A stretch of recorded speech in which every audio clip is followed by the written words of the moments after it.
Jail इंतज़ामिया की और यहाँ बैठने वाले एस्टेब्लिशमेंट के उन कारिंदों की जिन्होंने आज मेरे समेत, जबकि मैं यहाँ खान साहब के कई केसेस में वकील हूँ, मेरे समेत हमारी सारे वकला को किसी को अंदर नहीं जाने दिया, चंद एक लोगों को जाने दिया, बाकी हम लोग बाहर कई घंटे इंतज़ार करके हम वापस से आ रहे हैं। ये इनकी एक ना सिर्फ तौहीन अदालत है बल्कि इनकी बदमाशी और बेईमानी है। और ओपन कोर्ट ट्रायल का मतलब ये होता है कि जो वकील कोई उसमें वकालतनामा है या नहीं है, या कोई इवन मीडिया का पर्सन या कोई भी शख्स अगर उन प्रोसीडिंग्स को अटेंड करना चाहे और वो जाना चाहे तो वो जा सकता है। 13 तारीख़ को तौहीन अदालत का केस लगा हुआ है। इंशाअल्लाह ताला एक और तौहीन अदालत मैंने लगा दी है। इनके ख़िलाफ़ मैं एक्शन लूँगा क़ानून के मुताबिक, और इन सारी इंतज़ामिया के जो लोग हैं उनके ख़िलाफ़ जो प्रोसीडिंग्स होंगी, आप सारे मीडिया के लोग इस बात के गवाह हो। और पूरी कौम से मैं मुतालबा करता हूँ कि इन कठपुतलियों के पास कोई और तरीक़ा नहीं है कि गैर क़ानूनी तरीके से, गैर आइनी तरीके से इमरान ख़ान को जेल में बंद रखना। मुझे ये बताएं, जो सुप्रीम कोर्ट ने नई जजमेंट दे दी है, उन अमेंडमेंट्स को जिनको जस्टिस उमर बंदियाल साहब ने ख़त्म कर दिया था, उसके बाद इस वाहिद केस है तोशाखाना जिसमें अभी ज़मानत नहीं है, अभी ज़मानत का केस डिसाइड होना है बुशरा बीबी का और इमरान ख़ान साहब का। लेकिन जब वो जुरिस्डिक्शन ही ख़त्म हो गई है नैब की, तो किस काहे में, किस हैसियत में उन्होंने उनको गिरफ़्तार रखा हुआ है? ये गैर आइनी और गैर क़ानूनी काम है। इनको फौरी तौर पर दोनों को, मियाँ बीवी को, इमरान ख़ान और बुशरा बीबी को रिलीज़ कर देना चाहिए। कल के जलसे के हवाले से बात करते हैं। ये कहते हैं कि हमने जलसा करने की इजाज़त दी। मैं उनसे सवाल करता हूँ, ये जलसा में रुकावट जलसा ना करने का इजाज़तनामा था, NOC था, या जलसा करने का NOC था? जलसा करने के लिए ये ज़रूरी होता है, सबसे पहले तो जलसा होता है शहर के मिडिल में, शहर के दरमियान में, जहाँ से लोग पैदल चल के या गाड़ियों में या मोटरसाइकिलों में आएँ, अपना अपना जलसा अटेंड करें और वापस चले जाएँ, तो पीछे कर लें। अब लेकिन ये बता दें कि जब आप जलसा की, आपने हमें NOC दिया, हमें रूट्स भी बता दिए कि जनाब आपकी फैसिलिटेशन के लिए हम कह रहे हैं आप इधर से चले जाएं, आप इधर से चले जाएं, आप इधर से चले जाएं। परसों रात से 30 जगहों से ज़ायद जगहों पे रास्ते बंद थे। अब हमारे इस्लामाबाद के लिए था कि जी मार्गला एवेन्यू पे चले जाएं। जब हम वहाँ पहुँचते हैं तो पता चलता है वो भी बंद। पिंडी वालों के लिए था जी आप रवात से होकर उधर से चले जाएं, वहाँ पहुँचते हैं तो रवात वाले भी बंद। इस्लामाबाद मरी वालों के लिए था कि जी आप वहाँ से आएंगे 17 मील से होते हुए, शाहपुर से होते हुए वहाँ से निकल जाएंगे। पता चला 17 मील पे भी कंटेनर रखे हैं और आगे भी रास्ते में सारे कंटेनर्स हैं। भाई ये जलसा करने का इजाज़तनामा था या जलसा ना करने का NOC था? सिर्फ ये बता दें।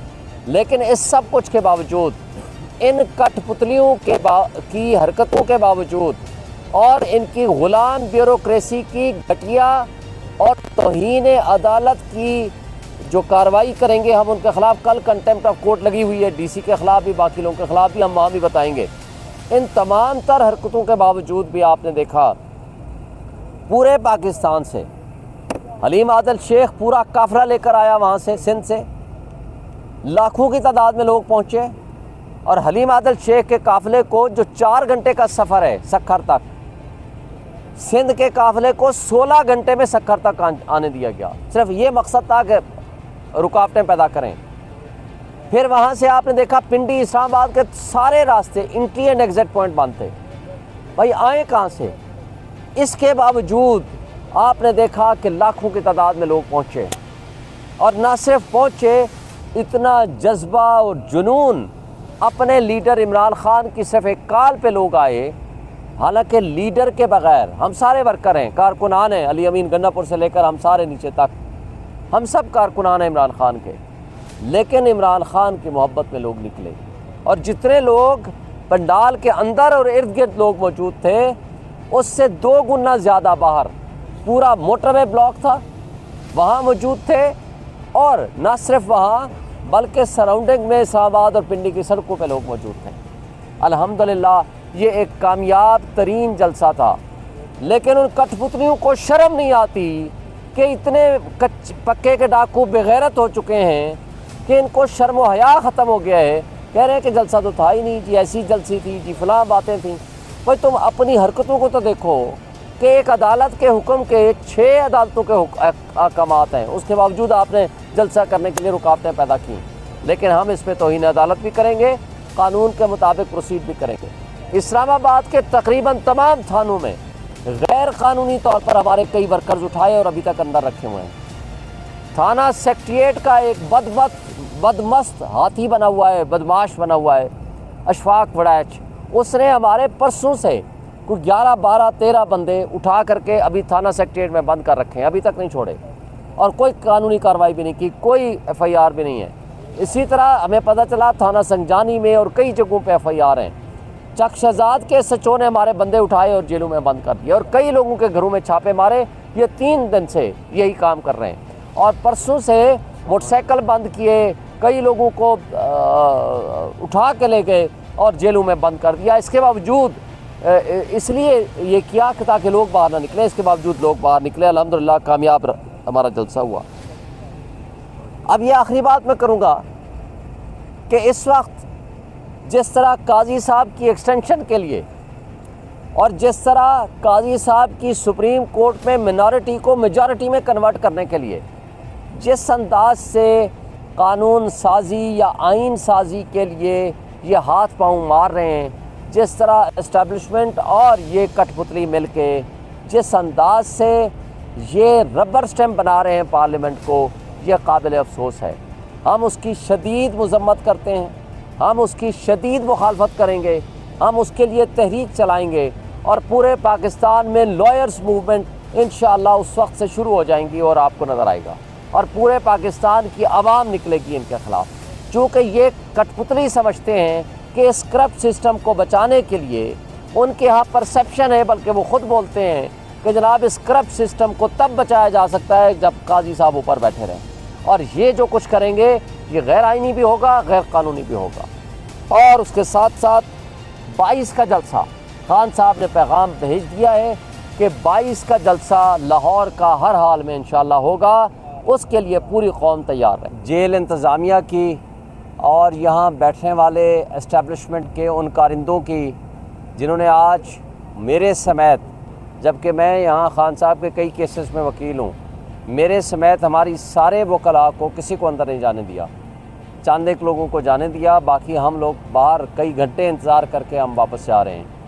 ये इनकी एक ना सिर्फ तौहीन अदालत है बल्कि इनकी बदमाशी और बेईमानी है। और ओपन कोर्ट ट्रायल का मतलब ये होता है कि जो वकील कोई उसमें वकालतनामा है या नहीं है, या कोई इवन मीडिया का पर्सन या कोई भी शख्स अगर उन प्रोसीडिंग्स को अटेंड करना चाहे और वो जाना चाहे तो वो जा सकता है। 13 तारीख़ को तौहीन अदालत का केस लगा हुआ है, इंशाअल्लाह ताला एक और तौहीन अदालत मैंने लगा दी है, इनके ख़िलाफ़ मैं एक्शन लूँगा कानून के मुताबिक। और इन सारी इंतज़ामिया के जो लोग हैं उनके ख़िलाफ़ जो प्रोसीडिंग्स होंगी, आप सारे मीडिया के लोग इस बात के गवाह हो और पूरी कौम से मैं मुतालबा करता हूँ कि इन कठपुतलियों के पास कोई और तरीक़ा नहीं है कि गैर कानूनी तरीके से, गैर आइनी तरीके से इमरान ख़ान को जेल में बंद रखना।